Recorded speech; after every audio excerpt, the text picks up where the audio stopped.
Family, what's good, man? Steve Harvey is losing it, and I'm loving it. Usually, I don't celebrate when a brother, going through some hardships or whatever, rearranging a TV show and, you got to change locations and shit like that, or they switch up a guest. That's just the natural order of things, you know what I'm saying? If you're not a funny guy, but he got replaced by Kelly Clarkson. Melissa McCarthy, big girl, she replaced his ass on the Little Big Shots, or whatever the little kid show is. And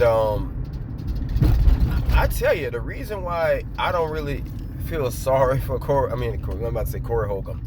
I don't feel sorry for Steve Harvey because Steve is a bitch ass nigga. The dude is a literal scumbag.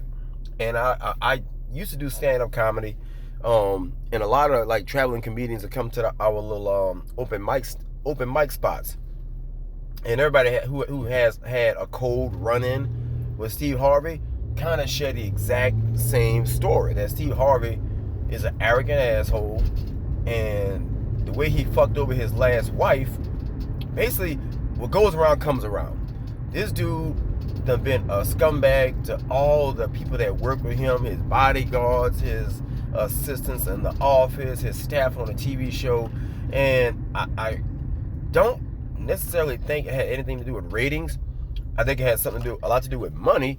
But at the end of the day, bro, there is a higher power up there watching what you're doing, whether you know it or not, whether you believe it or not. That's why I try my best not to lie on my YouTube videos. I don't make up a fake narrative and push certain agendas and, divide people and stuff like that. Because at the end of the day, even if I'm making money, getting YouTube views, I got 100 million subscribers, I'm going to have to answer to somebody.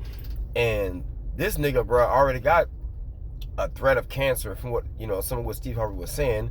He stopped smoking cigars because he thought he had cancer. That's why he was bald. He had went bald or whatever. So, I was like, well, damn, maybe he a godly man. This dude just going through some hard times. But when D.L. Hughley was telling all them stories, man, about how Steve Harvey was the reason there wasn't a Kings of Comedy 2 tour, I was like, okay, now some stuff is starting to come to light. You know what I'm saying? Some shit's starting to make sense. And it's the same thing with this man's first wife, the woman, oh my god, I cannot think of this woman's name. The one who made the YouTube video attacking him. I cannot think of this dude ex-wife name. But he traded her for Marjorie. He traded his last wife for his jump off.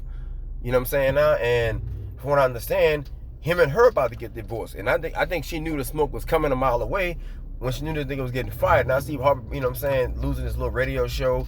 I think he may still have the Family Feud, but Steve is losing a lot of shit. Also, I remember on Joe Rogan's show, there was a situation where they was describing that Steve Harvey tried to steal a role from Charlie's Angels from Bernie Mac.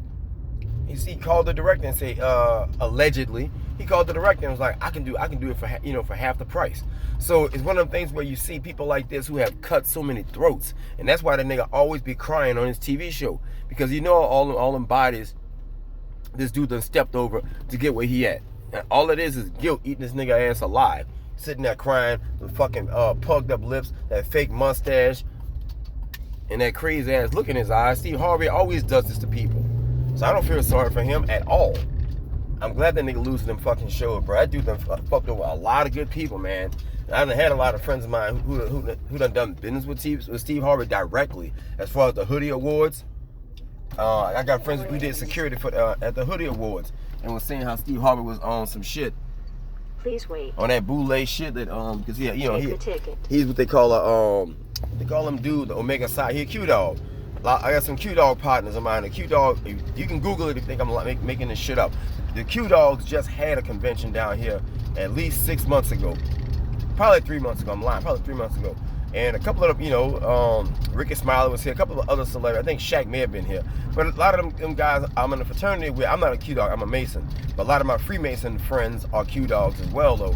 And it was just telling me how Steve Harvey is just a scumbag ass dude.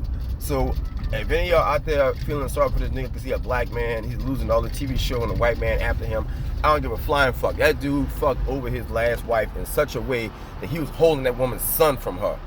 And that lady was like, bruh, he literally just up and abandoned his fucking wife and left that lady there. Shawnee was her name. I think it was probably Shawnee.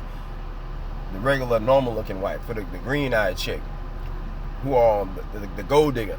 And now him and her finna get divorced. He done sold some of his houses in Texas, and he liquidating some of his assets because he losing them fucking shows, trying to keep up with the Joneses.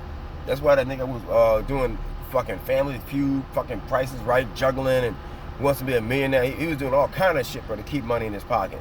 I don't feel sorry for Steve Harvey at all. That's just my opinion. It's the Opinion Junkie channel. Hit like, share, and subscribe. I'm going to look.